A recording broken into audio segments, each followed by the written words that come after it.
It's the victims of human trafficking who must live every day with the horrifying memories of being forced into a life so often hidden from the rest of us.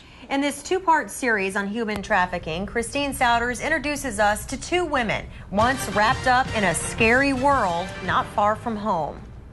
Steve and Chloe, what you're about to hear are stories of survival. Both women forced against their will to perform sexual acts under dangerous and often life-threatening circumstances. But despite what they've gone through, for these women, there is a light at the end of the tunnel as they reach out to the victims of modern-day slavery.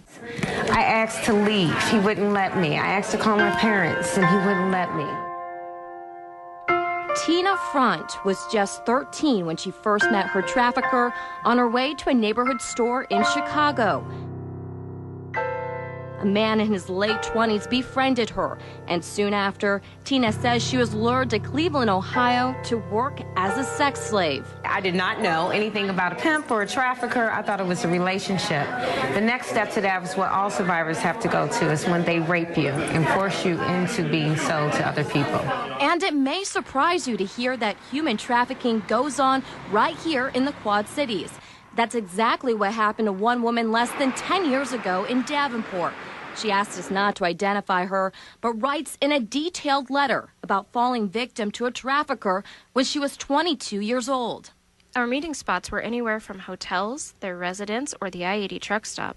This went on for about a year, and no matter how much I wanted out, I felt like I was trapped. Like Tina, she too lived in constant fear. When I didn't want to do the things that were asked, there would be consequences, so I was expected to perform. Now, both women are survivors, working to help victims who are still trapped, while shedding light on this crime that often leaves its victims suffering with humiliation or labeled as prostitutes. You are not alone, and it's not your fault, and that's what we want all the survivors to know. We need to stop blaming the victim and get the perpetrators in this. Tina Front is the founder of Courtney's House in Washington, D.C. It's a place that provides resources and counseling for human trafficking survivors. We've posted information on Courtney's place and resources available in the QC on our website. Tomorrow night on 10 at 10, we look at what's being done in the Quad Cities to prevent these crimes. Christine Souders, 10 at 10 on CBS 4. Now, local organizations and police are actively pursuing traffickers. Tonight, Christine Souders shows us what's being done to catch the criminals. Steve and Chloe, breaking traffic volunteers make it their mission to combat human trafficking in our area. Along with police, they fight a crime that is designed to stay hidden. Kathy O'Keefe monitors the internet for possible signs of human trafficking in the Quad Cities. This site is one where you can sell items. So you can post ads to sell a car, to sell a sofa, whatever. But this site has an escort section to it. Her team of volunteers also pays special attention to postings that could be advertising minors. If you have several individuals all linked to the same phone number, definitely that's suspicious. The pictures do not show her face, so that can sometimes be a red flag that she could potentially be under the age of 18. In fact, teenagers are most at risk for being trafficked. The average age of human trafficking victims is 13.